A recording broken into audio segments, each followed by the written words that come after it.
Hello students. In earlier class we studied about the distribution system, how distribution system works, types of distribution system, basic elements of distribution system. So जो pending रह गया था उसको आज हम complete कर देते हैं.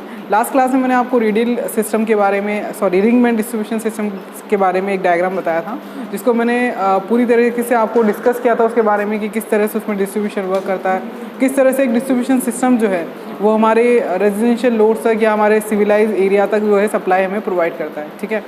सो उसमें हमने डिस्कस किया था कि नंबर ऑफ़ डिस्ट्रीब्यूटर्स कितने हो सकते हैं, नंबर ऑफ़ फीडर्स कितने हो सकते हैं और नंबर ऑफ़ सर्विसमैन्स कितने हो सकते हैं. ठीक है.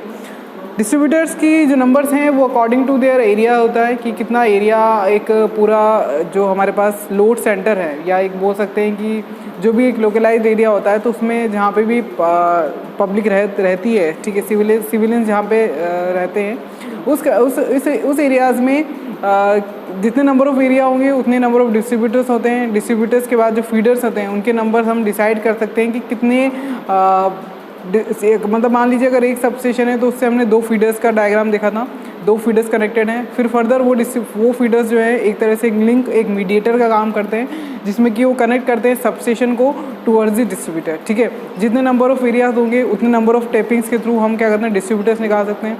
उस डिस्ट्रीब्यूटर्स के बाद जितने नंबर ऑफ़ रेजिडेंशियल लोड उस पर्टिकुलर एरिया उस पर्टिकुलर लैंड के अंदर होते हैं, वहाँ पे हम क्या करते हैं, उतने नंबर ऑफ़ सर्विसमैन्स निकालते हैं. वो सर्विसमैन्स हमारे रेजिडेंस के या हमारे सिविल जो हमारे हाउस एरिया है या जो हमारा घर है उसके जो एनर्जी मीटर है वो सर्विसमैन क्या होता है, डिस्ट्रीब्यूटर से एनर्जी मीटर को कनेक्ट करता है. ठीक है. तो इस तरह से हमने पूरा कनेक्शन डायग्राम बना था, किस तरह से आपस में सारी चीज़ें जो है एक दूसरे से लिंक्ड हैं, किस तरह से सारे जो डिस्ट्रीब्यूटर्स हैं, फीडर्स हैं और जो हमारे सर्विसमैन हैं वो किस तरह से आपस में लिंक होते हैं. हमने एक डेफिनेशन जो है लास्ट क्लास में फीडर का देख लिया था, उसके अंदर जितने भी मेजर पॉइंट्स थे, डिज़ाइन कंसिडरेशन के पॉइंट्स थे, वो सब मैंने आपको लास्ट क्लास में स्टडी करा दिए थे. आज का जो टॉपिक है वो है डिस्ट्रीब्यूटर का, क्योंकि मेजर जो कंपोनेंट है वो अब हम उस डायग्राम से बेसिकली समझ चुके हैं. ठीक है. तो अब हम सिर्फ क्या करेंगे, इनके जो डेफिनेशंस हैं और जो पॉइंट्स हैं उनको आप अपने कॉपी में नोट डाउन कर लीजिएगा, क्योंकि ये ही जो है बेसिकली अब जो 2-3 लाइनें ही हैं जो मैंने लास्ट क्लास में समझा दिया था. जैसे कि फर्स्ट ऑफ ऑल डिस्ट्रीब्यूटर की बात करते हैं तो डेफिनेशन क्या बोलती है, it is a conductor or wire which run along the area to supply power. ठीक है. यानी कि ये वो कंडक्टर और वायर होता है जो कि उस एरिया के अलॉन्ग या उस एरिया के पैरेलल में रन करता है, या अलॉन्ग उसके पैरेलली जो होता है उसको हम डिस्ट्रीब्यूट करके चलते हैं, जहाँ पर भी उसको सप्लाई पावर को सप्लाई करना होता है. ठीक है. डिस्ट्रीब्यूशन एरिया है बेसिकली डिस्ट्रीब्यूशन सिस्टम का काम क्या है, डिस्ट्रीब्यूट करना. पावर जो हमने जनरेट कर दी है, जनरेट करने के बाद उस हाई अमाउंट की हाई वोल्टेज की पावर को जब हमने ट्रांसमिट कर दिया है तो उस पावर को हमें अब क्या करना है, हमारे यूटिलाइजेशन के लिए क्या करना पड़ेगा, उसको यूटिलाइजेशन ऑफ पावर करने के लिए हमें उसको डिस्ट्रीब्यूट करना पड़ेगा. So for that we need a distribution system. ठीक है. सो उस डिस्ट्रीब्यूशन सिस्टम में ही हमने डिस्ट्रीब्यूटर्स, फीडर्स और सर्विसमैन्स जो है ये 3 ऐसे मेजर कंपोनेंट होते हैं जो कि एक्चुअल में डिस्ट्रीब्यूशन का काम परफॉर्म करते हैं. ठीक है. तो डिस्ट्रीब्यूटर्स जो होते हैं ये इसका सेकंड मेजर कंपोनेंट होता है डिस्ट्रीब्यूशन सिस्टम का, जिसमें कि डिस्ट्रीब्यूटर जो होता है ये कंडक्टर होता है जो कि उस पर्टिकुलर एरिया और उस पर्टिकुलर लेन से होकर के अलॉन्ग जो होता है उसके रन करने वाला कंडक्टर होता है, जिससे कि क्या होता है डिफरेंट टाइप्स ऑफ टेपिंग्स जो होती है उस पर्टिकुलर कंडक्टर से निकली हुई होती हैं, और उस टेपिंग से कौन से वायर कनेक्टेड होते हैं, सर्विसमैन्स कनेक्टेड होते हैं. जो service mains tappings of the distribution system distributor से कनेक्ट होकर के हमारे घरों के जो एनर्जी मीटर है वहाँ तक वो कनेक्टेड होते हैं. सेकंड होता है इसके अंदर क्या होता है, number of tappings are there, जो कि फीडर्स में नहीं थी. ठीक है. वहाँ पे कोई टेपिंग्स नहीं थी. ठीक है. क्यों नहीं थी, क्योंकि उसका काम क्या था, उस फीडर का काम ये था कि वो सेंडिंग एंड से रिसीविंग एंड तक पावर को ट्रांसमिट कर रहा है. ठीक है. सेकेंड होता है current loading varies along the line. ठीक है. उस फीडर्स में क्या था कि उसमें करंट की जो करंट कैरिंग कैपेसिटी बोल दो या करंट लोडिंग बोल दो, वो क्या रहता था through out the line, through out the feeder की जो लाइन है उसमें हमेशा क्या होता था, सेम रहता था. लेकिन इसमें क्या होता है, करंट लोडिंग जो होती है वो वेरी करती है, यानी कि चेंज करती है अलॉन्ग दी लाइन. ठीक है. अलॉन्ग दी लाइन इसलिए मैंने इसे बोला है क्योंकि ये वहाँ पर अब जो है हमारी जितने भी होम या हमारे जितने भी रेजिडेंशियल लोड हैं उन सब पर्टिकुलर हर एक होम की, हर एक हाउस होल्ड की होती है अपनी अपनी रिक्वायरमेंट होगी.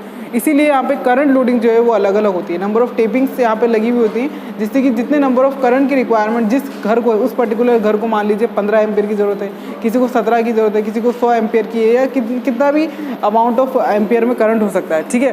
तो उस पर्टिकुलर के हिसाब से डिस्ट्रीब्यूटर में क्या होता है, जो करंट लोडिंग होती है, करंट कैरिंग कैपेसिटी होती है, वो अलग अलग होती है, क्योंकि यहाँ पे डिफरेंट टाइप्स ऑफ टेपिंग्स यहाँ पे कनेक्टेड होती है वहाँ के लोड को या वहाँ के रेजिडेंस को सप्लाई देने के लिए, डिस्ट्रीब्यूट करने के लिए। वोल्टेज की जो वेरिएशन है उसको अलाउंस कितना होता है, ±6%। जैसे कि मान लीजिए 450 वोल्ट मैंने लास्ट क्लास में बताया था 3 फेज सप्लाई के लिए होता है, ठीक है। ये 420 हो सकता है, ठीक है, या ऐसे मान लो 410 हो सकता है। इतने मार्जिनल चेंजेस जो होते हैं इसके अंदर ±5 या ±6% तक अलाउड होता है, ठीक है। इसी तरह से अगर हम सिंगल फेज सप्लाई की बात करेंगे 230 वोल्ट, 220 वोल्ट, 240 वोल्ट, ये सब क्या है, मार्जिनल चेंजेस है जो कि अलाउड होते हैं, ठीक है। तो इस तरह से मतलब वोल्टेज वेरिएशन की जो अलाउंस है वो ±6%, ±5% हो सकती है। अगर बियॉन्ड दिस अगर वो वोल्टेज का वेरिएशन होता है तो जितने भी आपके घरों में इक्विपमेंट लगे हुए हैं, जितने भी हमारे लोड लगे हुए हैं घरों में, वो क्या हो सकते हैं, फेलियर के चांसेस वहाँ पे हो सकते हैं, ठीक है। तो वोल्टेज वेरिएशन अलाउंसेस ±6% और +4%, 5%, beyond this equipment failure chances will be there. Last point जो डिस्ट्रीब्यूटर में आता है वो इसका डिज़ाइन कंसिडरेशन। फीडर में डिज़ाइन कंसिडरेशन में हम क्या पॉइंट्स मेंशन करते हैं, वहाँ पे जो पॉइंट मेंशन होता है या वहाँ पे जो पॉइंट डिज़ाइन के कंसिडरेशन के लिए हमें ध्यान रखना चाहिए वो ये है कि वहाँ पे हमें एक तो करंट की जो रेटिंग है या करंट कैरिंग कैपेसिटी जो है उसको हमें मेंटेन करना होता है, ठीक है। फीडर में हम सिर्फ करंट लोडिंग को ही देखते हैं डिज़ाइन कंसिडरेशन के हिसाब से।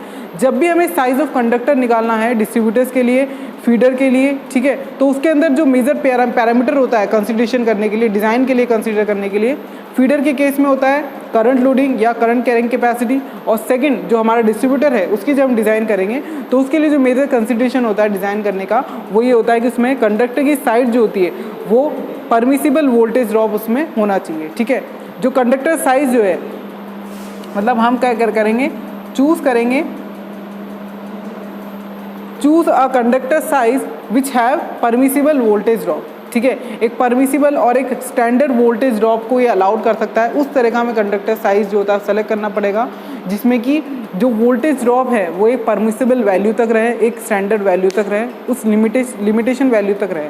अगर हमने ऐसा कंडक्टर चूज़ कर लिया है जिसमें कि वोल्टेज ड्रॉप जो है वो परमिसिबल वैल्यू से ज़्यादा जा रहा है तो उस केस में क्या होगा, हम उस पर्टिकुलर कंडक्टर साइज़ को सेलेक्ट ही करेंगे, हमें उसके बियॉन्ड कंडक्टर साइज़ को सेलेक्ट करना पड़ेगा, ठीक है। तो ये सब चीज़ें जो है डिज़ाइन कंसिडरेशन जो है ये जितने भी कौन सा इकोनॉमिकली पॉइंट ऑफ व्यू से एक साइज़ ऑफ कंडक्टर होना चाहिए ये हम आगे भी स्टडी करेंगे हमारे फर्दर टॉपिक्स में, ठीक है। अभी तक के लिए यही ध्यान रखना चाहिए कि जब भी हमें साइज़ ऑफ कंडक्टर चूज़ करना है डिस्ट्रीब्यूटर्स के लिए या फिर फीडर्स के लिए, तो फीडर्स के लिए हमें कौन सा पैरामीटर वहाँ पे ध्यान रखना चाहिए, करंट लोडिंग का या करंट कैरिंग कैपेसिटी का। और इसी तरह से डिस्ट्रीब्यूटर के लिए जब हमें डिज़ाइन को कंसीडर करना है, डिज़ाइन को सेलेक्ट करना है तो उसके लिए हमें कौन सा परमिसिबल कौन सा जो पैरामीटर है उसको हमें ध्यान में रखना चाहिए, that is your permissible voltage drop, ठीक है। फीडर्स में क्या होता है, वोल्टेज ड्रॉप जो होता है उतना ज़्यादा उसका इंपॉर्टेंट रोल नहीं होता, उसके अंदर करंट कैरिंग कैपेसिटी का ज़्यादा इंपॉर्टेंट रोल होता है, ठीक है।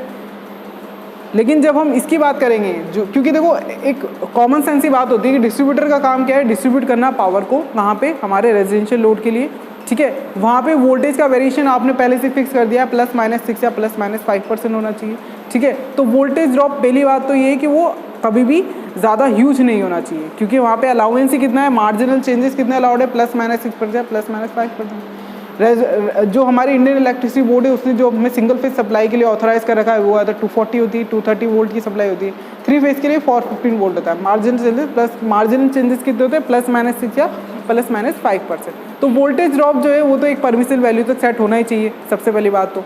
दूसरा ये होता है करंट सेटिंग जो होती है, करंट लोडिंग जो होती है वो क्या कर सकती है, इसकी वेरी कर सकती है। अब वो वेरी किस, या तो वो ह्यूज अमाउंट में कर सकती है या बहुत कम अमाउंट में कर सकती है, depending on the particular area, जिस पर्टिकुलर एरिया में वहाँ पे उसको पावर सप्लाई करनी है उसके ऊपर ही इसकी करंट लोडिंग जो होती है वो डिपेंड करती है। करंट कैरिंग कैपेसिटी जो होगी किसी भी डिस्ट्रीब्यूटर की वो डिपेंड करेगी किस एरिया में, वहाँ पे एरिया की डिमांड कितनी है सप्लाई की, उस चीज़ों को, उस पैरामीटर्स पर डिपेंड करती है। सेम इसी तरह से फीडर्स जो होता है, फीडर क्या होता है, सिर्फ एक मीडिएटर का काम करता है जो कि पावर को या हमारा वोल्टेज जो है उसको कहाँ से कहाँ तक सप्लाई करता है, सब स्टेशन से लेकर के कहाँ पे सप्लाई करता है, वो डिस्ट्रीब्यूटर से सप्लाई करता है, ठीक है। तो उसका सिर्फ एक वन वे ट्रांसमिशन होता है, जैसे मैंने पहली क्लास में बहुत अच्छी से आपको फीडर के बारे में बताया था। तो इस तरह से ये सारी पॉइंट्स वहाँ पे दिखे आते हैं। वहाँ पे करंट सेटिंग जो होती है, जो करंट रेटिंग आपकी सेंडिंग एंड पे है वही उसकी सेम करंट रेटिंग आपकी रिसीविंग एंड पे भी होनी चाहिए in case of the feeder. But voltage जो होता है, वोल्टेज का उसके अंदर इतना रोल नहीं होता। वोल्टेज ड्रॉप जो होता है वो भले ही कितना भी हो उसमें कोई मैटर नहीं करता, doesn't matter to the voltage drop. जो चीज़ मैटर करती है फीडर के केस में वो होता है इसके अंदर करंट सेटिंग या फिर करंट लोडिंग, ठीक है। इसी तरह से सर्विस मेंस की डेफिनेशन भी यही होती है। सर्विस मेंस क्या होता है? It is a connecting wire और it is a connecting conductor और अ वायर और a conductor which transfer the power या which is connect between the tappings of the distributor and the connection and with the energy meter of the residential load, ठीक है। जो हमारे घरों में energy meter लगा हुआ है उससे लेकर के जो डिस्ट्रीब्यूटर की टेपिंग से उससे जो वायर निकलता है या उससे जो वायर रन करता है उसको हम बोलते हैं सर्विस मेंस, ठीक है। ये एक सिंगल लाइन वायर होता है, ठीक है। हर एक पर्टिकुलर रेजिडेंस के लिए जितना पर्टिकुलर रेजिडेंस उस घर में होगा, यानी कि एक पर्टिकुलर गली में जितने नंबर ऑफ घर होंगे, जितने नंबर ऑफ हाउस होल्ड होंगे, उस हाउस होल्ड के नंबर के अकॉर्डिंग हम क्या निकालते हैं? नंबर ऑफ सर्विस मेंस को फाइंड आउट करते हैं, ठीक है। सर्विस मेंस की डिज़ाइन कंसिडरेशन का इतना कुछ होता नहीं है, क्योंकि मेजरली जो हमें डिज़ाइन कंसिडरेशन के पॉइंट्स याद होने चाहिए वो होता है एक तो डिस्ट्रीब्यूटर्स के लिए और फीडर के लिए। जो कंडक्टर हम इसके अंदर यूज़ करते हैं वो होता है ACSR कंडक्टर, ठीक है। ACSR कंडक्टर होता है ये, जिसमें कि इसका पूरा नाम होता है एल्यूमिनियम कंडक्टर स्टील रेनफोर्स, ठीक है। इसका मैं नाम यहाँ पे लिखा देती हूँ यहाँ पर। वैसे जब हम टाइप ऑफ कंडक्टर पढ़ेंगे ना तो उसमें हम जितने भी टाइप्स ऑफ कंडक्टर हैं, जब मैकेनिकल डिज़ाइन ऑफ TNT के बारे में पढ़ेंगे तो उसमें हम सारी चीज़ें जो है वहाँ पर दोबारा से स्टडी करेंगे, ठीक है। तो ACSR कंडक्टर जो होता है इसका फुल फॉर्म याद रखना चाहिए, क्योंकि यही आजकल ज़्यादा यूज़ में लिया जाने वाला कंडक्टर है, जो कि हम ट्रांसमिशन में भी यूज़ कर सकते हैं, डिस्ट्रीब्यूशन में भी यूज़ कर सकते हैं। इसमें हर तरह के वोल्टेज लेवल के लिए कंडक्टर साइज हमें डिफाइन है, ठीक है। तो इसका पूरा नाम क्या होता है?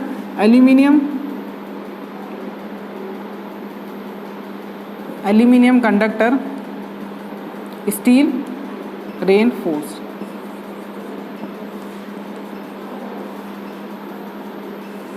स्टील रेनफोर्स, ठीक है।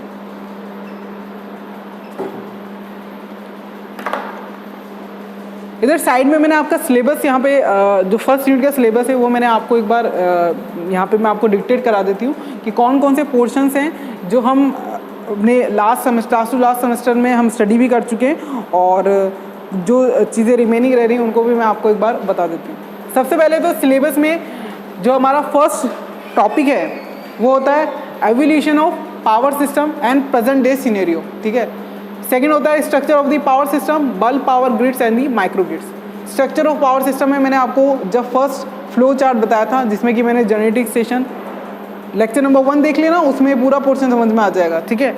इसके जो नोट्स हैं वो मैं आपको PDF में दे दूंगी गूगल क्लासरूम पे, evolution of power system present day scenario. इसका सिर्फ आपको एक ह्यूज पैराग्राफ टाइप ही है जिसको आपको पढ़ना है, स्टडी करना है, एग्जाम में इसका कोई रोल नहीं है, ठीक है।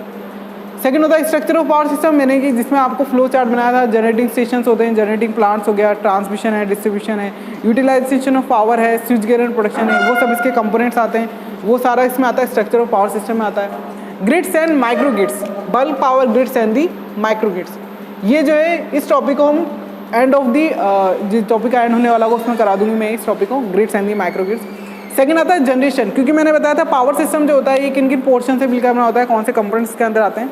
सबसे पहले होता है जनरेशन, जहाँ पे आपका जनरेशन ऑफ द इलेक्ट्रिसिटी का जनरेशन होता है। कोई भी प्लांट है, हाइड्रो है, थर्मल है, न्यूक्लियर है, so many plants are there. So उन प्लांट्स के थ्रू जब जनरेशन होता है तो उसको हम ट्रांसमिट करते हैं थ्रू दी ट्रांसमिशन सिस्टम। फिर ये ट्रांसमिशन होने के बाद जो हमारे छोटे छोटे लोड सेंटर्स होते हैं, जो कि हमारे हाउस होल्ड होते हैं, रेजिडेंशियल लोड्स हैं, कमर्शियल लोड्स हैं, उनमें पावर को डिस्ट्रीब्यूट करने के लिए we need a proper distribution system. तो इसको हमने अगेन कैटेगराइज किया, इसको सब कैटेगराइज किया है। इसका कौन सा कंपोनेंट होता है? Distribution system. Same distribution system के बाद जो है इसी में मैंने बताया था कि जनरेशन जो होता है इसका first part of the power system होता है, जिसको कि हमने अपने थर्ड सेमेस्टर का जो सिलेबस था, पावर जनरेशन प्रोसेस का जो सब्जेक्ट था, उसमें हमने जनरेशन ऑफ दी इलेक्ट्रिसिटी हमने वहाँ पे स्टडी किया था, जिसमें हमने कन्वेंशनल और दोनों रीन्यूएबल एनर्जी सोर्सेज का स्टडी किया था। इसके अंदर एक नई चीज़ है, जो नया टॉपिक है, जो हमने लास्ट जो हमारे सेमेस्टर है उसमें स्टडी नहीं किया था, वो होता है डिस्ट्रीब्यूटेड एनर्जी रिसोर्सेज। ये जो एनर्जी रिसोर्सेज होते हैं ये आजकल बहुत ज़्यादा ट्रेंड में है, और ये बेसिकली रीन्यूएबल सोर्सेज का ही मॉडिफिकेशन होता है, जिसमें हम रीन्यूएबल जो सोर्सेज हैं जैसे कि सोलर एनर्जी हो गई, विंड एनर्जी हो गई, इसका यूज़ करके हम क्या करते हैं, उस पावर को डिस्ट्रीब्यूट करते हैं। तो ये एक टॉपिक है जो हमें स्टडी करना है। बाकी जो जनरेशन का कन्वेंशनल और रिन्यूएबल एनर्जी सोर्सेज है, इसके नोट्स आपके पास लास्ट क्लास के होंगे सही, उसमें से आपको इस टॉपिक को पढ़ना पड़ेगा, ठीक है। इस टॉपिक को मैं नहीं कराऊंगी क्योंकि हम लास्ट क्लास में उसको पढ़ चुके हैं, मतलब कि लास्ट सेमेस्टर की क्लासेस में ये हमारा एक अलग से सब्जेक्ट हुआ करता था, तो इसको बस आपको एक बार रिवाइज करना है, सारी चीज़ें वहाँ पर अंडरस्टैंड हो जाएंगी इजीली। नेक्स्ट जो इसके अंदर टॉपिक है फर्स्ट यूनिट में, transmission and distribution, line diagram, single line diagram हम पढ़ चुके हैं, ठीक है। वोल्टेज लेवल्स भी हम पढ़ चुके हैं, TND यानी कि transmission and distribution voltage level and the topologies, ठीक है। यहाँ तक हम पढ़ चुके हैं ट्रांसमिशन डिस्ट्रीब्यूशन क्या होता है, लाइन डायग्राम कैसा होता है, ठीक है। वोल्टेज लेवल किस तरह से है, 132 जितने भी वोल्टेज लेवल थे उनके सिंगल लाइन डायग्राम के साथ वहाँ पर स्टडी कर चुके हैं। Topologies of meshed and radial system जो अभी हम आगे पढ़ेंगे, जिसमें कि मैंने आपको लास्ट क्लास में बताया था कि डिस्ट्रीब्यूशन सिस्टम जो होता है उसकी कितनी टोपोलॉजीज होती हैं, पैरेलल सिस्टम होता है, रेडियल सिस्टम होता है, रिंग सिस्टम होता है, इंटरकनेक्टेड डिस्ट्रीब्यूशन सिस्टम्स होते हैं, ठीक है। तो ये सारे चीज़ जो हैं अभी हम आगे पढ़ेंगे, स्टडी करेंगे। रेडियल एंड जिसमें रेडियल सिस्टम भी आएगा, मैश सिस्टम भी आएगा। लास्ट जो टॉपिक है वो होता है review on 3 phase system. 3 phase system में स्टार एंड डेल्टा कनेक्शन है, ये जब हमने basic electrical engineering subject first semester में पढ़ा था, तो उसमें हमने 3 फेज सिस्टम के बारे में पूरा स्टडी किया था। इस टॉपिक को मैं आप लोगों को वापस करा दूंगी, ठीक है, क्योंकि ये नया टॉपिक तो नहीं है, लेकिन फिर भी मैं आपको कराऊंगी। Review of 3 phase system, analysis of 3 phase circuit, जिसमें कि कितना एंगल से, कितना फेज डिफरेंस से पावर जो होता है, फेज वोल्टेज या लाइन वोल्टेज जो है, या लाइन करंट और फेज करंट जो है वो आपस में लीड कर रहा है या लैग कर रहा है डिफरेंट कन्फिगरेशंस के लिए, whether it is a star connection और whether is a delta connection. तो ये हम 3 फेज सिस्टम में पढ़ते हैं और आप सबने पहले भी पढ़ा हुआ होगा, इसको मैं दोबारा से स्टडी करा दूँ। लास्ट जो टॉपिक है इस यूनिट का वो है power transfer in AC circuits and reactive power, ठीक है। ये जो है ये भी ये हमारा सबसे लास्ट टॉपिक है। तो अभी तक जो टॉपिक्स हम कवर कर चुके हैं उसको मैं याद दिला देती हूँ। TND voltage level and topologies, meshed and radial system, जिसमें कि मैंने आपको डिस्ट्रीब्यूशन सिस्टम के बारे में पूरा भी मैं स्टडी करा ही रही हूँ, तो ये इसका पार्ट है। और भी फर्दर कई टॉपिक्स हैं जो हम देखते चलेंगे, क्योंकि डिस्ट्रीब्यूशन सिस्टम क्योंकि पावर सिस्टम एक बहुत बड़ा सब्जेक्ट है, ठीक है। जिस तरह से मशीन था उस तरह से पावर सिस्टम भी एक बहुत बड़ा सब्जेक्ट है। इसमें डिस्ट्रीब्यूशन सिस्टम के बाद हम ये देखेंगे कि टाइप्स ऑफ डिस्ट्रीब्यूटर्स कितने तरह के होते हैं, यानी कि distributor faded from the one and, faded from the double and, तो इस तरह की कॉन्फ़िगरेशन भी आगे हम इसमें स्टडी करेंगे। तो डिस्ट्रीब्यूशन सिस्टम भी एक बड़ा टॉपिक है। उसके बाद ये आपके टॉपिक्स थे जो मैंने आपको एक बार सिलेबस आपको गो थ्रू कराया कि सिलेबस में कौन कौन से टॉपिक अभी तक हम कर चुके हैं, ठीक है। नेक्स्ट जो है इसके अंदर डिस्ट्रीब्यूटर और सर्विस मेंस के डेफिनेशन में आपको एक बार नोट डाउन करा दूंगी अभी इसके अंदर ही। इसके बाद हम इसमें स्टडी करेंगे comparison of the size of the conductor, comparison of size of the conductor for different overhead line system, ठीक है। अभी तक जो हमने सिस्टम पढ़े थे वो होते हैं ओवरहेड सिस्टम और एक होता है अंडरग्राउंड सिस्टम, ठीक है। इसी तरह से डिस्ट्रीब्यूशन सिस्टम जो होते हैं इनको हम कन्फिगर कर सकते हैं या कैटेगराइज कर सकते हैं। अगर हम सप्लाई की बात करें तो कितने टाइप्स का होता है, AC और DC 2 तरह का होता है। उसी तरीके से अगर हम बात करेंगे कनेक्शंस के अकॉर्डिंग, डिस्ट्रीब्यूशन सिस्टम को अगर हमें क्लासीफाई करना होगा तो जो डिस्ट्रीब्यूशन सिस्टम होता है वो हमारा कनेक्शन के बेसिस पर 4 टाइप का होता है। एक तो होता है सबसे फर्स्ट वाला होता है radial, second one is the parallel system, third one is the ring system and fourth one and this is the last connection which is the interconnected system, ठीक है। तो वो हम फ्लो चार्ट अभी मैं आगे ड्रॉ करती हूँ उसमें, ठीक है। तो इस तरह से आज की क्लास में हम एक मेजर डेरिवेशन करेंगे, उसके बाद के जितने भी डेरिवेशन होंगे एक बार जब आपको पहला डेरिवेशन समझ में आ जाएगा तो बाकी का डेरिवेशन आप इजीली परफॉर्म कर सकोगे, ठीक।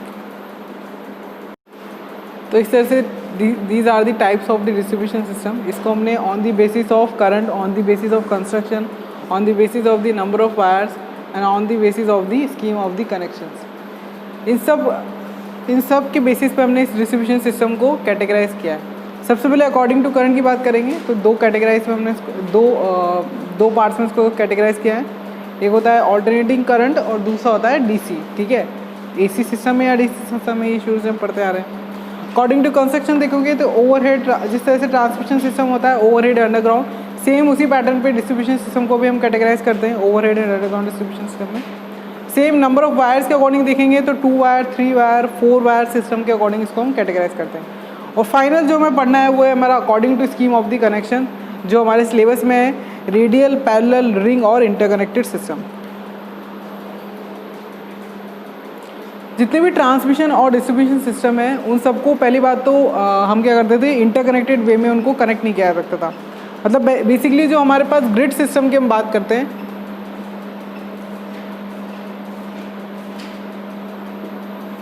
तो हमारे पास नेशनल ग्रिड्स कितने हैं, नेशनल ग्रिड्स हमारे पास कितने हैं, 4 नेशनल ग्रिड्स होते हैं। एक होता है हमारे पास नॉर्थ। अकॉर्डिंग टू डायरेक्शन हमने जो ग्रिड सबस्टेशन जो है, मतलब कि मेजर जो ग्रिड्स होते हैं उनको हमने चार पार्ट्स में कैटेगराइज किया है। एक तो होता है नॉर्थ ग्रिड, एक होता है आपका वेस्टर्न ग्रिड, एक होता है ईस्टर्न ग्रिड और लास्ट होता है साउथ ग्रिड या साउथर्न ग्रिड बोल सकते हैं इसको, साउथर्न ग्रिड। तो ग्रिड सबस्टेशन जो होते हैं ये बस बार, इंसुलेटर, सर्किट ब्रेकर्स और फ्यूजेस का एक स्विच गियर प्रोटेक्शन होता है। बेसिकली स्विच गियर प्रोटेक्शन से मतलब ये है कि जिसके अंदर जो भी पावर है उसको हम इंक्रीज़ या डिक्रीज़ करने के लिए वहाँ पे transformer, bus bar, insulators, lightning arresters, circuit breakers, इन सब का क्या होता है, एक अरेंजमेंट होता है, ठीक है। उसको हम बोलते हैं ग्रिड सबस्टेशन, ठीक है। ये ग्रिड सबस्टेशन का जो कंस्ट्रक्शन है वो अगर हमें ज़्यादा हाई टेंशन पावर को ट्रांसमिट करना है, जैसे अगर हम 132 kV का कोई GSS लेंगे तो उसका जो कंस्ट्रक्शन होगा, उसका जो सेपरेट एरिया होगा या उसका जो एरिया जिस एरिया में वो फैलाव है उसका, वो एरिया ज़्यादा रहेगा, उसमें उतने ही ज़्यादा इक्विपमेंट लगे रहेंगे। लेकिन अगर हम किसी भी डिस्ट्रीब्यूशन सबस्टेशन की बात करेंगे तो जो भी एक लोकल एरिया होता है उसके अंदर अगर हम खाली एक सिंगल ट्रांसफार्मर भी इंस्टॉल करते हैं तो उसको हम कह सकते हैं डिस्ट्रीब्यूशन सबस्टेशन। बट अगर हम ट्रांसमिशन सबस्टेशन की बात करते हैं या कोई स्विच यार्ड की बात करेंगे, लाइक जो प्लांट के अंदर या प्लांट की बिल्डिंग में या प्लांट की टेरिटरी में जो है प्लेस्ड है, उस तरह का अगर स्विच यार्ड होगा तो उसमें हमें क्या होगा, अरेंजमेंट्स जो होंगे बस बार का, लाइटिंग अरेस्टर का या ट्रांसफार्मर का, उसमें ह्यूज कंस्ट्रक्शन या ह्यूज इक्विपमेंट वहाँ पे देखने को मिलते हैं। तो according to the variation of the voltage rating, जैसे जैसे वोल्टेज की रेटिंग डाउन जाती चली जाएगी, उसी तरीके से जो सबस्टेशन है उनका कंस्ट्रक्शन है या जो उनका एरिया है जहाँ पर कि वो जिस एरिया में जो सबस्टेशन इंस्टॉल्ड है वो एरिया की इक्विपमेंट की रिक्वायरमेंट कम होती चली जाएगी, ठीक है। क्योंकि जैसे जैसे वोल्टेज की रेटिंग बढ़ेगी उसी तरीके से हमें इक्विपमेंट की रेंज या इक्विपमेंट की जो नंबर है वो भी बढ़ते चले जाएंगे। मेरा कहने का मतलब ये है कि ये जो चार कंस्ट्रक्शन मैंने बता रखे हैं कनेक्शन वाइज डिस्ट्रीब्यूशन सिस्टम के, फर्स्ट वन है रेडियल, सेकंड वन है पैरेलल, थर्ड वन है रिंग और फोर्थ वन है इंटरकनेक्टेड। इन सब के सिंगल लाइन डायग्राम मैंने यहाँ पे ड्रॉ कर रखे हैं, ठीक है। इस तरह के डायग्राम से, जिसमें सबसे पहला अपना रेडियल सिस्टम है, ठीक है। रेडियल सिस्टम में क्या होता है कि मान लीजिए यहाँ पे कोई भी आपका ये जनरेटर लगा हुआ है, इस जनरेटर से हमें कोई पावर जो है सप्लाई करनी होती है, ठीक है। ये हमारा क्या है, एक तरह का फीडर हो गया, ये सिंगल फीडर लाइन बोल सकते हैं इसको, या सिंगल फीडर सिस्टम बोल सकते हैं, क्योंकि डिस्ट्रीब्यूशन सिस्टम किससे मिलकर बना होता है, फीडर से, डिस्ट्रीब्यूटर से और सर्विसमैन से। तो यहाँ पे जो फीडर्स है वो कितना है, आपका सिंगल फीडर लाइन है, ठीक है। एक सिंगल फीडर है जो कि यहाँ पे अपना रिसीविंग स्टैंडिंग एंड है, that is your generating station या जनरेटिंग प्लांट, या इसकी जगह डिस्ट्रीब्यूशन ट्रांसफार्मर भी हो सकता था।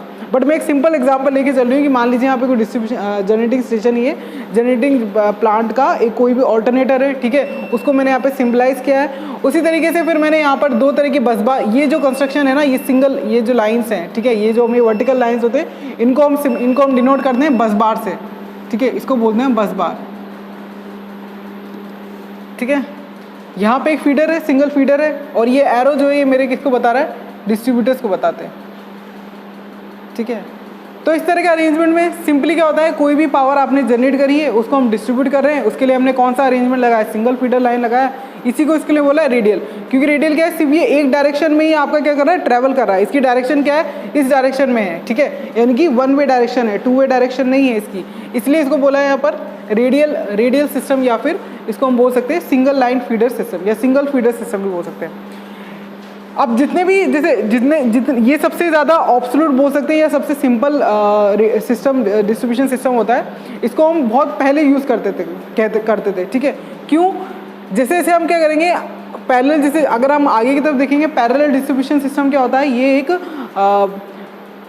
पावर कंटिन्यूटी के हिसाब से देखेंगे तो मोस्ट रिलायबल सिस्टम होता है। रिलायबिलिटी से मीन्स मेरा ये है कि अगर मान लीजिए कि अगर किसी भी यहाँ पे एक सिंगल फीडर लाइन है, अगर इसके अंदर कोई फॉल्ट अगर हो जाता है, जैसे मान लो यहाँ पे कोई फॉल्ट आ गया, तो क्या होगा, पावर की कंटिन्यूटी क्या होगी, वहाँ पे अनस्टेबल हो जाएगी, पूरा जो है आपका सिस्टम क्या होगा, डिस्टर्ब हो जाएगा, ठीक है। तो उस केस में क्या होगा, इस लाइन को हम आइसोलेट नहीं कर सकते क्योंकि इसके पास में कोई बैकअप नहीं है। भाई मेन ट्रांजेक्शन या मेन जो हमारा ट्रांसमिशन हो रहा है वो इस सिंगल फीडर से ही हो रहा है ना, हमारे पास यहाँ पे कोई बैकअप ट्रांसमिशन या बैकअप प्रोटेक्शन सिस्टम तो यहाँ पे हमने लगा नहीं रखा है। तो अगर मान लीजिए इस फीडर में कोई अगर फॉल्ट आ जाता है तो पूरा का पूरा सिस्टम जो है वो आपका कोलैप्स हो सकता है, ट्रांसमिशन वहाँ पे एक तरह से ट्रांसमिशन वहाँ पे स्टॉप हो सकता है, ठीक है। पावर की सप्लाई जो है वो कंटिन्यू नहीं हो पाएगी। इसी तरीके से इसका मॉडिफाइड वर्जन डेवलप किया गया, बाद में इसको बोलते हैं पैरेलल डिस्ट्रीब्यूशन सिस्टम। इस पैरेलल डिस्ट्रीब्यूशन में एक नया टेक्निक लगाई कि इन्होंने क्या करा, इन दोनों बसबार के बीच में सिंगल फीडर की जगह 2 फीडर लगा दिए, ठीक है। जिससे क्या होगा, मान लीजिए किसी एक भी लाइन में फॉल्ट आता है तो बाकी की जो पावर की कंटिन्यूटी है वो रिमेनिंग जो हमारी आगे की पैरेलल लाइन है उससे कंटिन्यूटी मेंटेन रहेगी, ठीक है। उसी तरीके से रिंग डिस्ट्रीब्यूशन सिस्टम में क्या हुआ कि हमें ज़्यादा फीडर्स आपस में इंटरकनेक्ट करके बस बार से उनको कनेक्ट किया और डिस्ट्रीब्यूटर सप्लाई हमने प्रोवाइड करा दी, ठीक है। तो रिंग डिस्ट्रीब्यूशन सिस्टम भी बोल सकते हैं पैरेलल वर्जन का ही, या पैरेलल जो डिस्ट्रीब्यूशन सिस्टम है इसका क्या होता है, मॉडिफाइड वर्जन होता है। इसका थोड़ा अपग्रेडेड वर्जन होगा जिसमें कि हमने क्या करा, मोर नंबर ऑफ फीडर्स को आपस में इंटरकनेक्ट किया है, ताकि अगर मान लीजिए कहीं भी कोई भी सप्लाई, जैसे मान लीजिए ये कोई अल्टरनेटर है, ये सारे अल्टरनेटर से या नंबर ऑफ फीडर्स हमारे कनेक्टेड है, ठीक है। अगर मान लीजिए ये सिंगल अल्टरनेटर ही इन सब का सोर्स है, मतलब कि पावर सप्लाई करने वाला सोर्स यहाँ पे सिर्फ एक अल्टरनेटर है, और जितने भी 4 या 5 नंबर के, क्योंकि जितने भी 4 जो फीडर्स लगे हुए हैं इनको सप्लाई देने का एक सिंगल सोर्स यही है। तो अगर मान लीजिए इसके अंदर पावर फ्लो इस डायरेक्शन में हो रहा है, जैसे कि अपर डायरेक्शन में हो रहा है, तो अगर मान लीजिए यहाँ पे कोई फॉल्ट आता है तो रिमेनिंग जो सप्लाई है वो बाकी की किसी भी लाइन से क्या है, कंटिन्यू मेंटेन रह सकती है, ठीक है। इसी तरीके से आगे का जो सिस्टम है वो होता है इंटरकनेक्टेड सिस्टम। ये सारे के सारे क्या है, इन सब के अपग्रेडेड या मॉडिफाइड वर्जन है, ठीक है। सबसे पहले कौन सा ट्रेंड में था, रेडियल सिस्टम था। फिर उन्होंने इस चीज़ को इन्होंने रियलाइज़ करा कि इस सिस्टम में क्या फॉल्ट हो सकता है, कि सिस्टम रिलायबल मेंटेन नहीं हो सकता। पावर सिस्टम को डेवलप करने के लिए सबसे मोस्ट इंपॉर्टेंट चीज़ होनी चाहिए कि सबसे पहले तो वो इकोनॉमिक हो, हाई वोल्टेज में हमारा ट्रांसमिशन सिस्टम डेवलप होना चाहिए। पहली रिक्वायरमेंट तो हमारी यही है पावर सिस्टम की, कि पावर सिस्टम AC में डेवलप हो, दूसरा हाई वोल्टेज में हो, तीसरा जो होता है पावर की इकोनॉमिक होना चाहिए, ठीक है। इकोनॉमिकल पॉइंट ऑफ व्यू से वो हमें चीप होना चाहिए। थर्ड रिक्वायरमेंट हमारी यही है। एंड फोर्थ होना चाहिए रिलायबल होना चाहिए। सिस्टम आपका जितना ज़्यादा रिलायबल होगा उतने ज़्यादा फॉल्ट के, उतने ज़्यादा सिस्टम के कोलैप्स होने के चांसेस कम रहते हैं। लास्ट ये इंटरकनेक्टेड सिस्टम होता है। इंटरकनेक्टेड सिस्टम जो है ये अभी हमारे इंडिया में बोला जाए तो ये ट्रेंड में है। क्यों? क्योंकि अब जितने मैंने बताया कि ग्रिड सबस्टेशन कितने होते हैं, जो हमारी बेसिक 4 ग्रिड्स होती हैं अकॉर्डिंग टू देयर डायरेक्शन। एक तो होता है नॉर्दर्न ग्रिड, ठीक है, दूसरा होता है वेस्टर्न ग्रिड, तीसरा होता है ईस्टर्न ग्रिड। जैसे कि हमारा जो ग्रिड सबस्टेशन है या जहाँ हम रहते हैं राजस्थान, वो किस रीजन में आता है? वेस्टर्न रीजन में आता है, ठीक है। इसी तरीके से ईस्टर्न रीजन होता है, साउथर्न ग्रिड होती है, ठीक है। ये 4 ग्रिड है। अब इंटीग्रेटेड सिस्टम का डेवलपमेंट का क्या मेन मोटिव ये है कि जितने भी ग्रिड्स हैं इनको आपस में इंटरकनेक्ट किया जाए। यानी कि अगर मान लीजिए किसी भी एक ग्रिड में कोई भी फॉल्ट आता है तो बाकी की ग्रिड जो है वो कोलैप्स ना हो, उनके अंदर पावर की कंटिन्यूटी बनी रहे। इसलिए क्या कहते हैं, इन चारों सिस्टम को या इन चारों ग्रिड को इंटरकनेक्ट करने का सिस्टम जो है आजकल डेवलप किया जा रहा है, जिससे कि क्या होगा, पावर की कंटिन्यूटी बनी रहेगी और जो ब्लैकआउट होने की, मतलब टोटल ब्लैकआउट होने की सिचुएशन से हम क्या कर सकते हैं, बच सकते हैं इट्स इंटरकनेक्टेड सिस्टम को इम्प्लीमेंट करके। तो अभी इंटरकनेक्टेड सिस्टम में क्या करा जा रहा है, जितने भी आपके ग्रिड सबस्टेशन है, जितने भी ग्रिड्स हैं, northern, western, eastern, southern grids, इन सबको क्या कहते हैं, आपस में इंटरनेट किया जा रहा है। एक कंपनी होती है जिसको हम बोलते हैं PGCIL। जितने भी ग्रिड सबस्टेशन है वो इस नॉर्दर्न और ईस्टर्न जितने भी सबस्टेशन होते हैं वो इस कंपनी के थ्रू ही बनाए जाते हैं, ठीक है। तो ये जो कंपनी है ये basically northern, western, eastern, southern हर रीजन में इस कंपनी ने अपने ग्रिड सबस्टेशन वहाँ पे बनाए हुए हैं और इन सिस्टम को इंटरकनेक्ट करने का जो काम है वो भी चालू है, ठीक है। तो इस तरह से डिस्ट्रीब्यूशन सिस्टम को अकॉर्डिंग टू द करेक्शन जो हमने कैटेगराइज किया है, रेडियल, पैरेलल, रिंग और इंटरकनेक्टेड। सबसे ज़्यादा रिलायबल और सबसे ज़्यादा ट्रेंड में जो आजकल सिस्टम है वो इंटरकनेक्टेड सिस्टम है। उससे पहले कौन सा सिस्टम था? रिंग सिस्टम था। जो सबसे फर्स्ट वाला सिस्टम है रेडियल, ये कोस्ट के कंपैरिजन में देखा जाए तो सबसे सस्ता पड़ता है, लेकिन अगर रिलायबिलिटी की बात करें तो ये बहुत ही ज़्यादा एक तरह से बोल सकते हैं रिलायबिलिटी के अकॉर्डिंग ये सूटेबल नहीं है, तो लेस रिलायबल इसको बोल सकते हैं। इसकी जो थ्योरी है वो मैंने आपको आगे की क्लासेस में आपको प्रोवाइड कर दूंगी, क्योंकि इसकी थ्योरी इतनी इंपॉर्टेंट नहीं है। सिर्फ यही जो लाइन मैंने बताई कि कौन सा सिस्टम ज़्यादा रिलायबल है, कौन सा ज़्यादा सही बैठेगा, फॉल्ट के अकॉर्डिंग सिस्टम कोलैप्स होने के चांसेस किसके कम रहते हैं, तो ये सब चीज़ें हम उसके अंदर पढ़ते हैं। नेक्स्ट आता है types of the distributor. Types of the distributor, देखो टाइप्स ऑफ द डिस्ट्रीब्यूटर में क्या होता है, एक तो रिंग डिस्ट्रीब्यूटर आएगा। जब हम डिस्ट्रीब्यूटर को किसी भी एक एंड से सप्लाई देते हैं या एक एंड से उसको फीड किया जा रहा है सप्लाई के थ्रू, तो उसके अकॉर्डिंग उसका एक कनेक्शन के अकॉर्डिंग ये होता है, ठीक है। मतलब कि जिस एंड से या जिस तरह से उसको सप्लाई दी जा रही है उसी के अकॉर्डिंग उसको हमने कैटेगराइज किया है। यानी कि सबसे पहले जो आता है वो होता है आपका distributor when it is fed from one end, it is second होता है जब इसको फेड या इसको सप्लाई फीड की जाएगी दोनों एंड से। थर्ड होता है इसको सेंटर से फीड किया जाए, ठीक है, यानी इसको डिस्ट्रीब्यूटर को सप्लाई कहाँ से दिया जाए, सेंटर से दिया जाए। और फोर्थ होता है रिंग डिस्ट्रीब्यूटर्स, ठीक है। तो टाइप्स ऑफ द डिस्ट्रीब्यूटर भी हमारा नेक्स्ट टॉपिक रहेगा, क्योंकि अभी डिस्ट्रीब्यूशन सिस्टम चल रहा है। तो इस तरह से, ठीक है, टाइप्स ऑफ डिस्ट्रीब्यूशन सिस्टम मैंने बता दिया, यहाँ पे फ्लो चार्ट बना दिया है, ठीक है। इसी तरह से जो टाइप्स हैं अकॉर्डिंग टू देयर कनेक्शंस वो होते हैं रेडियल, रिंग, पैरेलल और फिर इंटरकनेक्टेड सिस्टम, ठीक है। इनकी थ्योरी हम नेक्स्ट क्लास में लिख लेंगे। नेक्स्ट जो टॉपिक है वो है comparison of cost of the conductors, ठीक है। यही इसी तरह का कंपैरिजन हम लोग ओवरहेड सिस्टम के लिए भी परफॉर्म करेंगे और अंडरग्राउंड सिस्टम के लिए भी परफॉर्म करेंगे, ठीक है। देखो कंपैरिजन ऑफ, जैसे मैंने कैपिटल कोस्ट के बारे में आपको बताया था, कैपिटल कोस्ट या इसको हम इनिशियल कोस्ट भी बोलते हैं। किसी पावर सिस्टम के अगर हमें इनिशियल या फिर कैपिटल कोस्ट निकालनी हो तो कौन कौन से कंपोनेंट्स हैं, अगर हम ओवरहेड सिस्टम की बात करेंगे तो कौन कौन से कंपोनेंट्स उसके अंदर मर्ज होते हैं, और अंडरग्राउंड सिस्टम में कौन कौन से कंपोनेंट्स को हम मर्ज करते हैं या उनको काउंट करते हैं। ओवरहेड सिस्टम में जो कोस्ट होती है, एक तो कोस्ट ऑफ द कंडक्टर की होती है, cost of conductor. Second one is insulator, line support, line support means poles and the tower. Next cross arms, और insulators cross arms and transformer, cost of the transformer. इसी से अगर हम underground cable की बात करेंगे तो जो भी केबल्स हैं, cost of cables, cost of conductor की जगह इसमें आ जाएगा cost of the cables, cost of cables, ठीक है। एक चीज़ और आती है इसमें, erection of,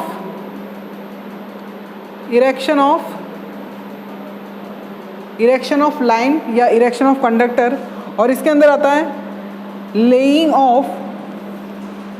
laying of underground cable, ठीक है। ओवरहेड सिस्टम के लिए कैपिटल कोस्ट अगर हम कैलकुलेट करेंगे तो उसमें कौन कौन से कंपोनेंट्स हम इंक्लूड करेंगे। एक तो होता है cost of the conductor, insulators, line support which means poles and the tower, cross arms, cost of the erection of the line. Erection of the line से मीन्स क्या है, इरेक्शन ऑफ द लाइन से means जब हम उस line को erect करेंगे, that means उसको इंस्टॉल करेंगे। इरेक्शन का मतलब मैंने बताया था कि इरेक्शन की टर्मिनोलॉजी अब आपको यूज टू हो जानी चाहिए।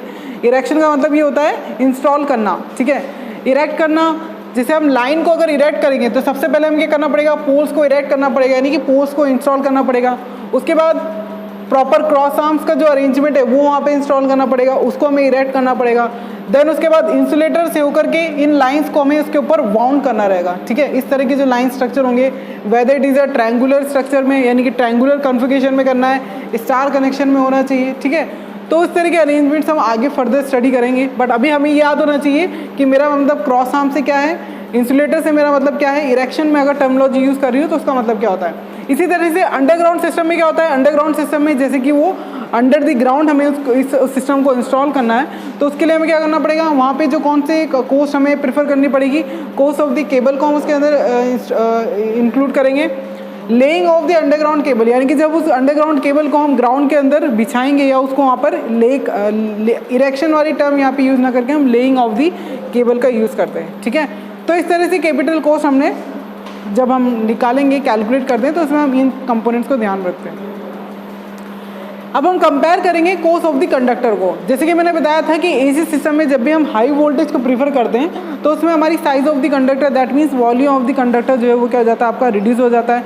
क्यों? क्योंकि अगर वोल्टेज आपका ज़्यादा है तो वो किसके इनवर्सली प्रोपोर्शनल होता है, आपके साइज ऑफ द कंडक्टर या फिर वॉल्यूम ऑफ द कंडक्टर के।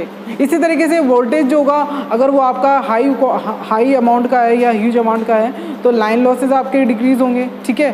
साइज ऑफ द कंडक्टर आपका रिड्यूस होगा, डिक्रीज होगा, एफिशिएंसी ऑफ द सिस्टम जो है वो आपका ज़्यादा हो जाएगा, ठीक है। तो ये सारे बेनिफिट्स और ये सारे डिसएडवांटेज और बेनिफिट्स हमने लास्ट क्लास में स्टडी किए थे। तो comparison of course of the conductor जब हम पढ़ेंगे तो उसमें ओवरहेड सिस्टम के लिए हम पहले कंपैरिजन परफॉर्म करेंगे, उसके बाद में हम अंडरग्राउंड सिस्टम के लिए पूरा डेराइव करके बताएंगे, प्रूव करके बताएंगे कि किस तरह से वोल्टेज की वैल्यू को हाई रखने पर या कौन कौन से सिस्टम्स हैं जिसमें कि कंडक्टर की साइज़ जो है वो कम होगी, किस में ज़्यादा होगी। ठीक है, तो सबसे पहले डीसी सिस्टम में हम डीसी टू वायर सिस्टम को इसके अंदर सबसे पहले जो सिस्टम हम जब सबसे पहले जो सिस्टम हम लेंगे उसको बोलते हैं two wire system. Second configuration जो हम यूज़ करेंगे two wire system with mid point earth, इसके लिए हम डेराइव करेंगे साइज ऑफ कंडक्टर का क्या एक्सप्रेशन निकल के आता है। थ्री वायर सिस्टम होगा लास्ट वाला। इसी तरह से एसी की बात करेंगे तो सिंगल फेज, थ्री फेज, दो सिस्टम इसके अंदर हम इंक्लूड करेंगे। सिंगल फेज में two wire system, two wire with mid point earth, ठीक है, एंड थ्री वायर सिस्टम। ठीक है, इसी तरह के थ्री फेज सिस्टम के लिए हम थ्री फेज थ्री वायर और three phase four wire system को इंक्लूड करेंगे। तो आज की क्लास में हम जो एक्सप्रेशन फाइंड आउट करेंगे, जो डेरिवेशन करेंगे वो है डीसी सिस्टम का, जिसमें हम टू वायर सिस्टम को कंसीडर करेंगे। देन उसके बाद सेकेंड हम कंसीडर करेंगे two wire system with mid point earth. Derivation का जो पूरे स्टेप्स हैं वो सेम रहेंगे जैसे हमने साइज ऑफ कंडक्टर के लिए डेरिवेशन किया था। उसमें हमने ये बताया था कि किस तरह से वोल्टेज की वैल्यू को अगर हम हाई रखेंगे तो हमारे पास कंडक्टर या वॉल्यूम का जो एक्सप्रेशन आया है वो किस तरह से डीके कर रहा है या किस तरह से वो डिक्रीज कर रहा है। तो जो एक्सप्रेशन, जो फॉर्मूलेज, जो इक्वेशंस हमने वहाँ यूज़ किए थे एज इट इज़ इक्वेशंस हम हर एक प्रॉपर कॉन्फ़िगरेशन, अलग अलग कॉन्फ़िगरेशन के लिए यहाँ पर कंसिडर करेंगे, चाहे वो डीसी सिस्टम हो चाहे वो एसी सिस्टम हो। सबसे पहले डीसी सिस्टम की बात करेंगे तो सबसे पहला जो सिस्टम हम इसके अंदर कंसीडर करेंगे वो है टू वायर सिस्टम।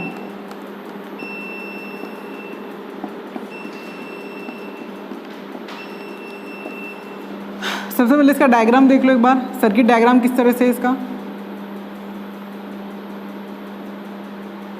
ये मेरे टू वायर्स हैं, ठीक है। मैंने यहाँ पे इसकी लास्ट वाले कंडक्टर की सबसे पहले, हाँ इससे पहले हमको कुछ अजम्पशन भी लेने हैं, तो सबसे पहले अजम्पशंस राइट डाउन कर लें कि इसको हम डेरिवेशन करने से पहले कौन कौन से अजम्पशन इसके अंदर लेंगे। फर्स्ट अजम्पशन हमने ये कंसीडर किया है कि जो डिस्टेंस है,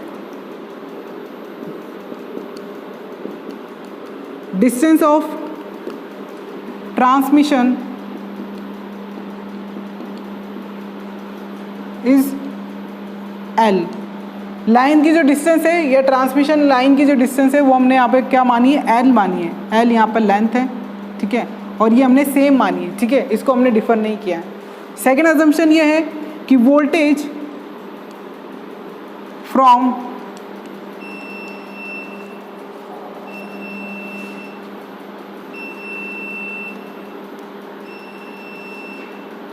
ठीक है peak point to earth voltage is Vm। जो मैक्सिमम वोल्टेज है अर्थ तक का, यानी कि ये हमने अर्थिंग कर रखी है यहाँ पे इस लाइन की, ठीक है, इस लाइन से लेकर के अर्थिंग का जो वोल्टेज है वो मेरा सेम रहेगा, वो चेंज नहीं करेगा, दैट इज Vm। ठीक है,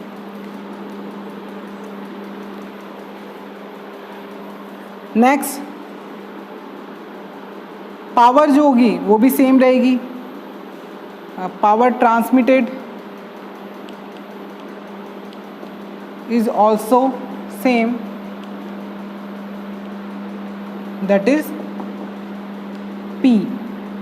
ठीक है, तो इस तरह से लेंथ की वैल्यू को मैंने कांस्टेंट कर लिया है, दैट इज L। वोल्टेज की वैल्यू को मैंने कांस्टेंट कर लिया है, that is Vm। And third one power की जो वैल्यू, इसको भी मैंने कांस्टेंट ही लिया है। ठीक है,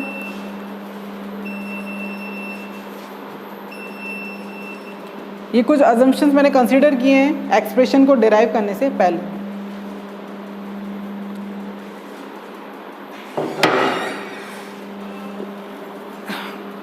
सबसे पहले मैंने बताया था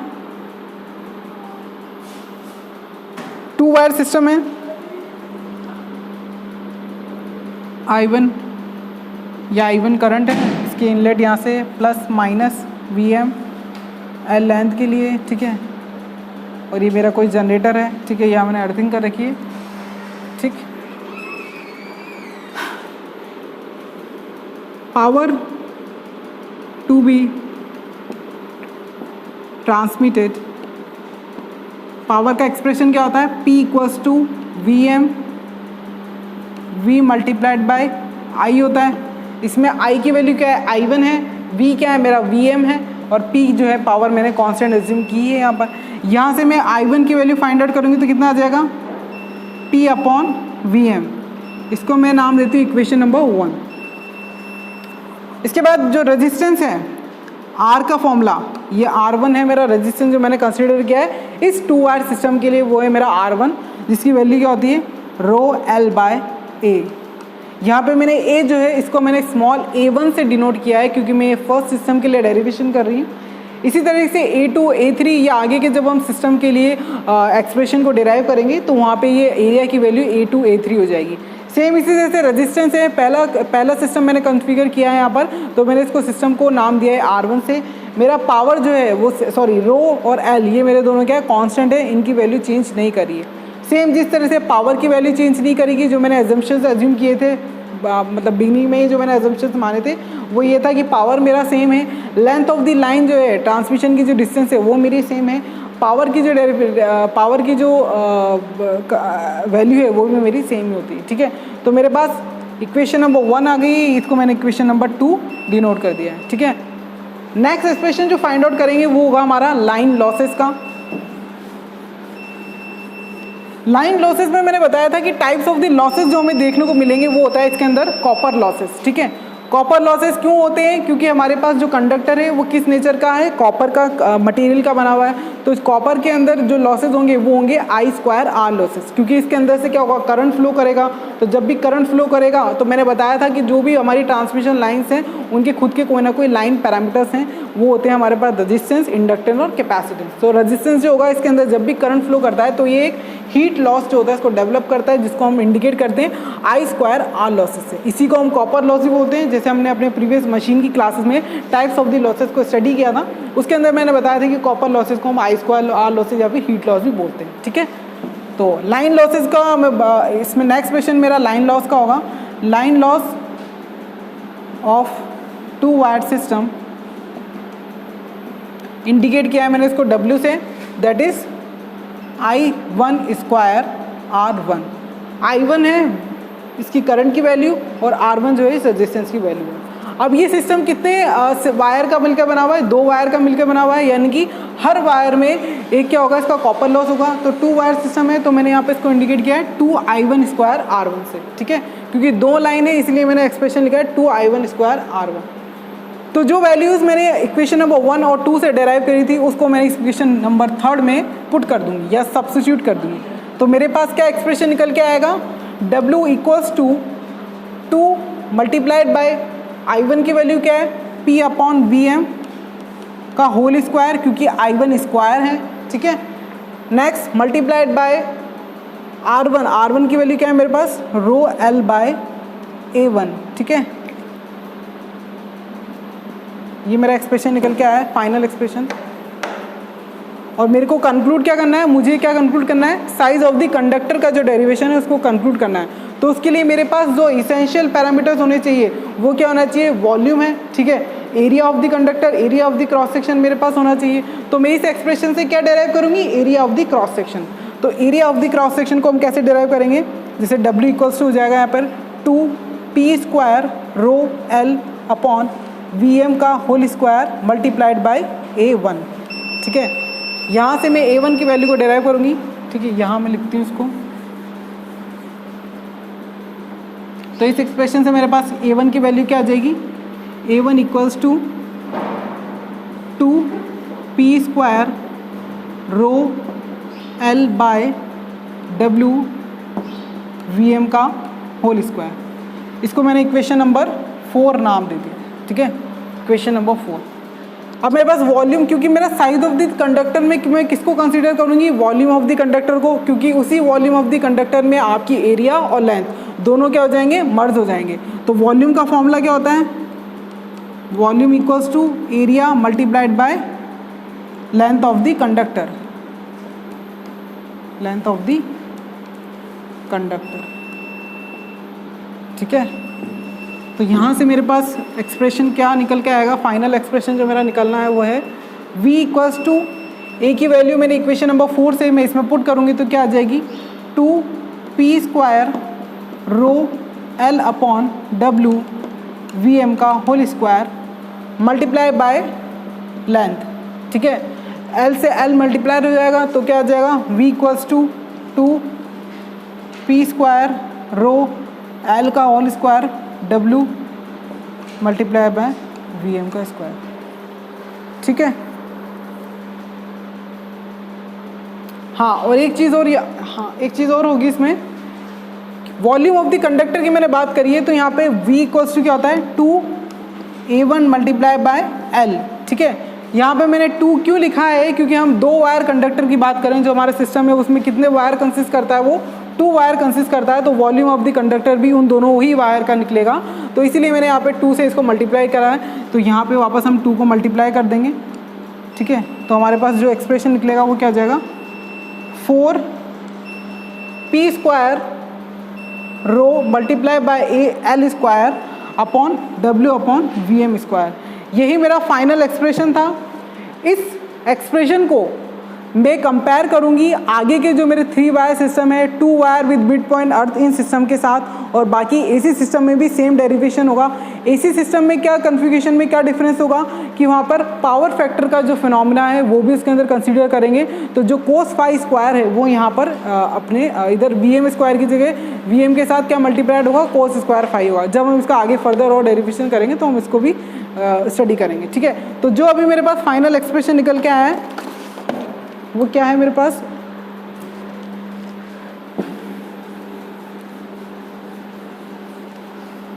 फाइनल जो एक्सप्रेशन है वो है मेरा V equals to 4p² multiply by rho multiply by L square upon W into VM का होल स्क्वायर। तो ये जो है मेरा लास्ट एंड फाइनल कंक्लूजन है।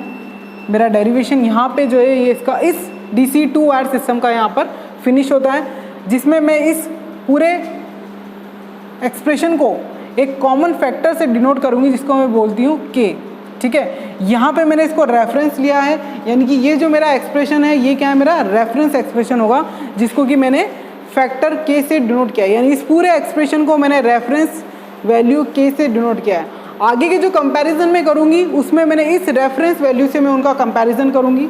DC 2 wire with mid point earth, DC 3 wire, इन दोनों सिस्टम के लिए जब मैं साइज ऑफ द कंडक्टर का डेरिवेशन परफॉर्म करूँगी तो मैं उसके अंदर जब भी मेरा फाइनल एक्सप्रेशन निकल के आएगा तो मैं उसको इस रेफरेंस वैल्यू यानी कि जो मेरा 4p² रो L square upon W VM square जो मेरा K फैक्टर निकल के आया, उससे मैं उन सारे जो कन्फिगरेशंस के मेरे एक्सप्रेशन है उसको मैं क्या करूँगी कंपेयर करूँगी, ठीक है। तो मेरे पास अभी जो फाइनल एक्सप्रेशन निकल के आया है उसमें मैं मानूंगी कि जो मेरे पास साइज ऑफ द कंडक्टर है, ठीक है, या कोस ऑफ द कंडक्टर जो है इस पर्टिकुलर DC 2 वायर सिस्टम के लिए वो कितना है K फैक्टर है, ठीक है, K फैक्टर है, जिसमें कि 4p² रो L square W VM square है। अगर मैं इसमें सारी चीज़ें कांस्टेंट ले लूँ तो मेरे पास ये निकल के आता है कि वॉल्यूम ऑफ द कंडक्टर तो जो है वो इन्वर्सली प्रोपोर्शनल होता है वोल्टेज के, अगर मैं उसके अंदर रो और P को और लेंथ ऑफ द कंडक्टर को और W को कांस्टेंट मान के चलूँ, ठीक है। तो ये मेरा DC 2 वायर सिस्टम के लिए था। सेम इसी तरीके से हम DC 3 wire 2 wire system with mid point अर्थ के लिए भी करके देखेंगे वो किस तरह से निकलता है। उसका डेरिवेशन हम आज की क्लास में परफॉर्म करेंगे।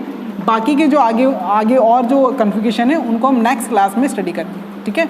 नेक्स्ट सेटिंग जो होगी हमारी टॉपिक की वो होगी DC 2 wire system, DC 2 wire with mid point earth, mid point earth, ठीक है। इस सिस्टम में क्या इस तरह से इसको कंसीडर करेंगे, यहाँ पे कोई इसका मिड पॉइंट है, इसको हम अर्थ कर देंगे, इस मिड पॉइंट के हमने अर्थिंग कर दी। 2 वायर सिस्टम है, 2 अलग अलग जनरेटर सेट हमने लगा रखे हैं, इनके इन बिटवीन के पॉइंट को हमने यहाँ पे अर्थिंग कर दिया, ठीक है। तो जब हमने इसकी अर्थिंग कर दी है तो हमारे पास जो वोल्टेज निकल के आएगा वो भी कितना होगा 2 और 2 होगा, क्योंकि मैंने क्या माना है लाइन टू अर्थिंग का जो वोल्टेज हमने अजम्पशंस कंसीडर किया था उसमें लिखा था लाइन टू अर्थ का जो वोल्टेज है उसको मैंने क्या कंसीडर किया है यहाँ पर VM, मैक्सिमम वोल्टेज कितना है मेरा VM, ठीक है। तो ये मेरा लाइन है, लाइन नंबर 1, इसको मैं बोल सकती हूँ लाइन नंबर 1, और ये क्या है मेरा लाइन नंबर 2 है, ठीक है, ये क्या है मेरा लाइन नंबर 2 है और ये मेरा क्या है लाइन नंबर 2 और ये लाइन नंबर 1 है। बीच में मैंने इस मिड पॉइंट की अर्थिंग कर दी है, तो मेरे पास जो लाइन टू अर्थ का वोल्टेज है जो मैंने फर्स्ट अजम्पशन ही कंसीडर किया था वो क्या है मेरा VM है, that is my maximum voltage. और नेक्स्ट सेम इसी लाइन का अर्थ के साथ जो वोल्टेज होगा वो कितना होगा VM। तो टोटल जो वोल्टेज होगा लाइन टू लाइन वो कितना है मेरे पास 2 VM, ठीक है। और करंट की वैल्यू किस तरह से होगी, करंट में यहाँ पे I2 कंसीडर करूँगी क्योंकि मैंने सेकंड कॉन्फ़िगरेशन अज्यूम किया है और ये मेरा I2 कंसीडर है, ठीक है, इस तरह से। तो डेरिवेशन के जितने भी स्टेप्स रहेंगे वो सब कॉमन ही रहेंगे। उसी तरीके से हम I1 I2 करंट की, सबसे पहले तो हम करंट की वैल्यू फाइंड आउट करेंगे, फिर उसके बाद हम लाइन लॉस की वैल्यू फाइंड आउट करेंगे। तो जो हमारे पास फाइनल एक्सप्रेशन निकल के आएगा वो क्या होगा, फोर्थ टाइम ऑफ दी, मतलब कि कॉस्ट जो होगी ना वो कितने टाइम्स निकल के आएगी 0.25 टाइम ऑफ दी के, या ऐसे बोल सकते हैं कि कितने गुना, 4 गुना जो होगी कम वैल्यू हमें मिलेगी साइज। अगर हम बात करेंगे कोस की बात करेंगे DC2 वायर सिस्टम की, कंपेयर करेंगे DC2 wire system with mid point अर्थ के साथ, जो मिड पॉइंट अर्थ की जो कोस निकल के आएगी वो 2 वायर सिस्टम के कंपैरिजन में 4 गुना कम निकल के आएगी। अब वो किस तरह से निकल के आएगी वो हम एक्सप्रेशन इसका परफॉर्म कर लेंगे। सबसे पहले तो सेम वही फॉर्मूलेज लगेंगे जितने भी हैं हमारे पास। जो हमारे पास P है, P की वैल्यू क्या आ जाएगी, अब यहाँ पर VM जो होगा वो क्या हो जाएगा 2 VM हो जाएगा, क्योंकि मिड पॉइंट में अर्थिंग हो चुकी है। टोटल वोल्टेज कितना है 2 VM है, तो 2 VM by P equal to 2 VM multiplied by I2, ठीक है। I2 की वैल्यू क्या होगी इसके अंदर P अपॉन 2 VM, ये मेरी इक्वेशन नंबर 1 आ गई। सेम R2 की वैल्यू रो L अपॉन A2 आ जाएगा, ये इक्वेशन नंबर 2 हो गया आपका।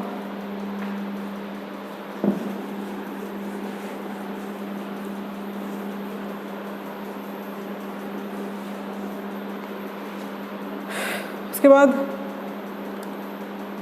लाइन लॉसेस की बात करेंगे तो कितना आ जाएगा 2I2 का स्क्वायर R2, ठीक है। I2 की वैल्यू कितनी है यहाँ पर 2 multiply by P upon 2 VM का whole square multiplied by R2, ठीक है। तो P स्क्वायर बाय 4 VM का होल स्क्वायर, 2 से 4 कैंसिल हो जाएगा 2 टाइम्स, तो यहाँ आ जाएगा R2 और CW, ठीक है। तो W का एक्सप्रेशन क्या निकल के आएगा यहाँ पे मेरे पास P2 रो L upon A2 upon 2 VM का होल स्क्वायर। यहाँ से हम A2 की वैल्यू को डिराइव कर लेंगे। क्या आएगा मेरे पास A2 की वैल्यू, यहाँ से कर लेती हूँ मैं। A2 की वैल्यू मेरे पास निकल के आएगी P square rho L upon 2 VM का whole square multiply by W, ठीक है। अब मैं इसके अंदर वॉल्यूम का फॉर्मूला लगाऊंगी। वॉल्यूम इक्वल्स टू क्या होगा 2 multiply by area of the cross section and multiply by the length, ठीक है।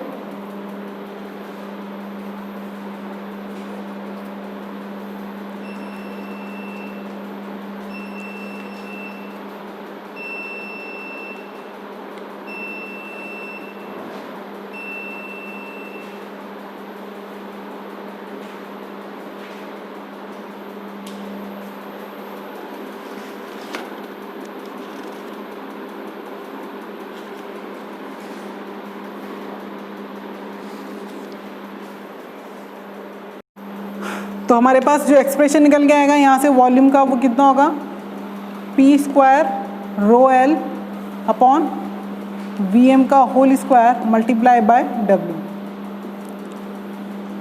ठीक है।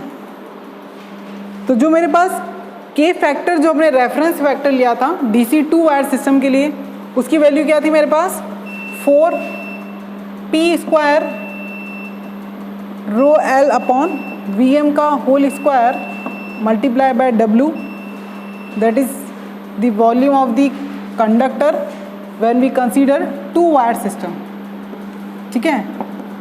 तो जब भी हम इसका इस वैल्यू का 2 wire system with mid point के साथ कंपैरिजन करेंगे तो हमें ऐसे ही पता चल रहा है कि ये क्या है, इससे 4 टाइम, या बोल सकते हैं इसको इसकी 4 गुना कम हमें वैल्यू मिलेगी, 4 टाइम लेस कॉस्ट देन दी 2 वायर सिस्टम। ठीक है, या इसको बोल सकते हैं 0.25 या 25% होगा इसके के की वैल्यू के। ठीक है, तो इस तरह से आगे के और जो डेरिवेशन है वो हम परफॉर्म करेंगे। ठीक है, नेक्स्ट क्लास में करेंगे। Thank you.